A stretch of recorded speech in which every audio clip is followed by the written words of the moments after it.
Welcome everybody. This is going to be our Algebra 2 Exponential Functions Lesson number 2 Rational Exponents Homework Review number 1. Part 1 in this case. So make sure to catch all the videos because it looks like it's going to be a good amount of work for this homework review. All right. So we begin with the first question. Rewrite the following as equivalent roots and then evaluate as many as possible without your calculator. And so what we're going to do is we're going to rewrite all of these as, well, in this case, maybe radicals in a sense. So our rules in this case are the following. A number that is raised to a fractional exponent is a radical, when the base is the radicand, the denominator of the exponent is the index, and the numerator of the exponent is the power that the radicand is raised to. So if we have a number raised to a over b, we can write it as a radical number where the index is going to be the denominator of our exponential fraction, and the exponent for the base underneath the radical will be the numerator of the exponent fraction. Now, to help us out, because we're trying with a calculator, we can use the power rule for exponents to rewrite this number raised to a fractional exponent as the following. So n to the a over b is equal to n to the 1 over b raised a power. And so it's kind of like a reverse or factoring of, in this case, of the power rule, where we have this fraction a over b can be expressed as the product of 1 over b times a. Now, n to the 1 over b means we can rewrite this number raised to a fractional exponent as a radical. So we have the bth root of n to the a becomes the bth root of n, then the whole thing raised to a power. Now, how does it help us? Well, we can take the bth root or whatever root of the base itself, if it simplifies to a smaller number, and then raise that result to the exponent of a. This means the numerator of the exponent can be almost moved outside of the radical. So we would see in this case, instead of bth root of n to the a, it becomes bth root of n, the whole thing taken to the a. And so the process can be done whether I raise it to the a power and then take the bth root, or take the bth root and raise the 8th power, because multiplication is commutative. So this may make things easier to evaluate without the calculator. So let's take a look and see. So we'll go to our questions. So the 36 to the 1/2 power can be expressed as the square root of 36 to the 1st power. Okay? So sometimes we don't see the index, but we don't see the index, we know it should be 2 for square root. So 36 to 1/2 is the square root of 36, which we know should be equal to 6. For b, 27 to the 1/3 power will be index of 3 of 27 to the 1st power, or the cube root of 27. Now, the cube root of 27 is going to be a number when raised to the 3rd power equals 27. Well, I know 2 times 2 times 2 is 8, so that doesn't work out. But 3 times 3 times 3 will be 27. So the cube root of 27 will be 3. Our next one will be C, 32 to the 1/5 power, which gives us the fifth root of 32. Now, what number to the 5th power equals 32? Well, 2 times 2 is 4, times 2 is 8, times 2 is 16, times 2 is 32. So the 5th root of 32 will be 2. Okay, now for D. And now D in this case is a negative exponent. Now a negative exponent we learned from the last lesson was that can be expressed as 1 over that same base to the positive exponent. Now, of course, the 100 to the 1/2 power can be expressed as 1 over the square root of 100. And we will find that it becomes 1 over 10.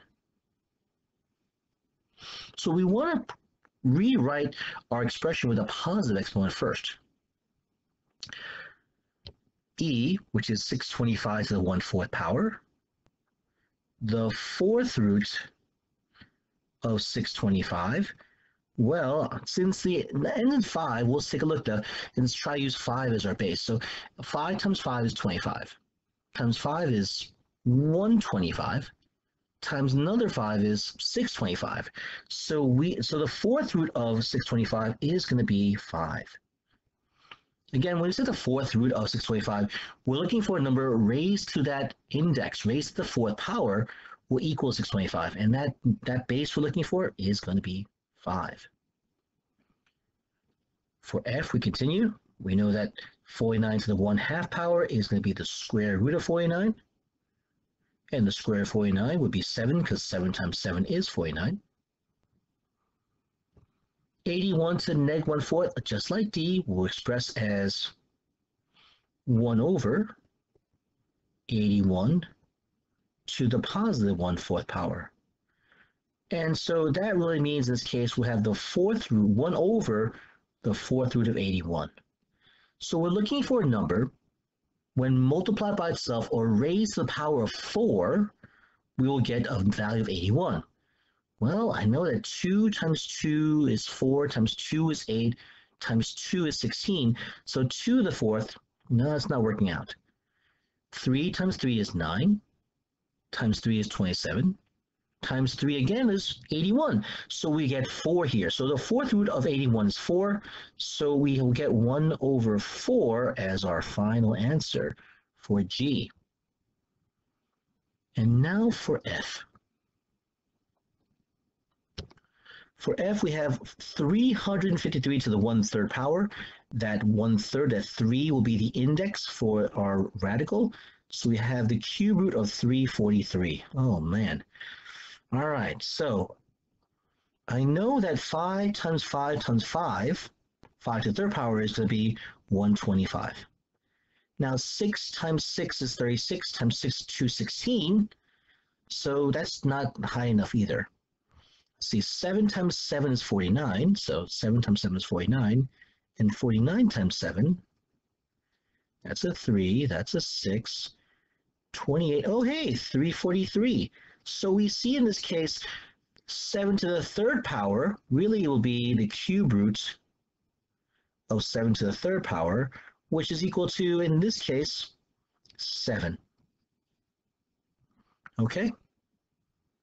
All right, so again, we want to rewrite them in this case in our radical form with the correct roots, and then evaluate from there. That was question number 1. Question number 2 is very similar to this now, but we see in this case that we'll now have A over B. So we now are going to see, in this case, we talked about how 8 to 2/3 can be expressed as the cube root of 8 squared. And the cube root of 8 is, well, 2 times 2 times 2. Well, the cube root of 8 is 2, so we'd have 2 squared. And so it helps to have the numerator of the exponent to work on afterwards without a calculator, because the smaller number we'll work with is better. So 2 squared would be 4. And we're trying this without a calculator, ladies and gentlemen. B, which is 4 to the 3/2, would be the square root of 4 raised to the 3rd power.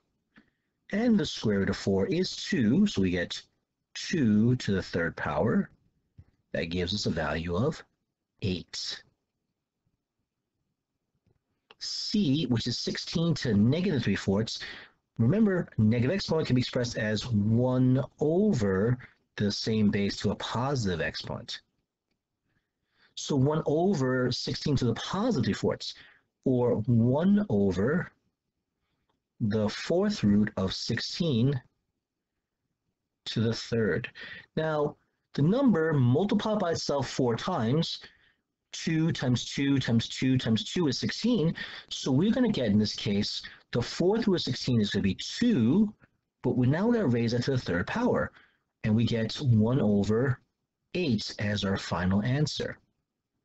Remember, negative exponents do not necessarily mean we have a negative answer, but instead we'll have a one fraction, 1 over the base of the positive exponent. Our next question is going to be 81 to the 5/4. So we have the 4th root of 81, but raised to the 5th power. And at some point, we start doing these problems over and over again. We see that we get the same thing. The 4th root of 81 would be 3 times 3 times 3 times 3, which is 81. So 3 to the 5th power. Well, we know 3 to the 4th power is 81. So 81 times another 3 will give us 243 as an answer. Okay, we continue on, and we have 4 to the negative 5/2. So that would be the same thing as 1 over 4 to the 5/2, which is the same thing as 1 over the square root of 4 raised to the 5th power. Again, we write the negative exponent. And so the square root of 4 is 2, so we get 1 over 2, but don't forget, to the 5th power. Well, 5, so 2 times 2 times 2 times 2 times 2 will be 32. So our final answer for this one will be 1 over 32. Now we start getting some bigger numbers, 128 to 3/7. This is the 7th root of 128 raised to the 3rd power. Well, now let's figure this out. 2 times 2 is 4, times 2 is 8, times 2 is 16, times 2 is 32, that's 2 to the 5th, times 2 is 64, 64 is 2 to the 6th, times 2 is 128. So we see the 7th root of 128 just becomes 2. But we're not finished though, because we must raise to the 3rd power, and 2 to the 3rd power is 8. G has us with the 4th root of 625, all to the 3rd power, because 625 to 3/4 means the index is 4, 4th root raised to the 3rd power. And we saw in a previous problem that the 4th root of 625 is going to be 5. You start seeing the same numbers over and over again. Well, 5 times 5 times 5, that is 125 as our final answer. So we do this in those steps in this case. Okay, and finally, for question H, the 5th root, because the denominator is 5, of base 243, of which we're going to raise that to the 3rd power. Okay, now for 243, we know that 3 times, oh hey, we see it here, right above, don't we? That 243 is really 3 to the 5th. So the 5th root of 243 is going to be just 3 raised to the 3rd power. And 3 to the 3rd power is going to be, well, 3 times 3 is 9, times 3 is 27. Whew. Now the most important thing is to be able to remember how to convert a fractional exponent into a radical. Okay, and then from there, simplify radicals. Now, it does take a little bit of time and skill to know how to simplify different roots, but I recommend making a list of certain numbers to help you out, though. Over time, you'll find you get used to these things. In any case, ladies and gentlemen, this is the end of our part 1 of our Algebra 2 Exponential Functions, Lesson 2 Rational Exponents Home Review. I hope this was helpful, and if you found it helpful, please give a like and subscribe to the channel if you have not done so already. Turn notifications and leave comments or questions you have in the comment section below. Thanks so much for watching, everybody. I'll see you in the next one. Take care and be safe.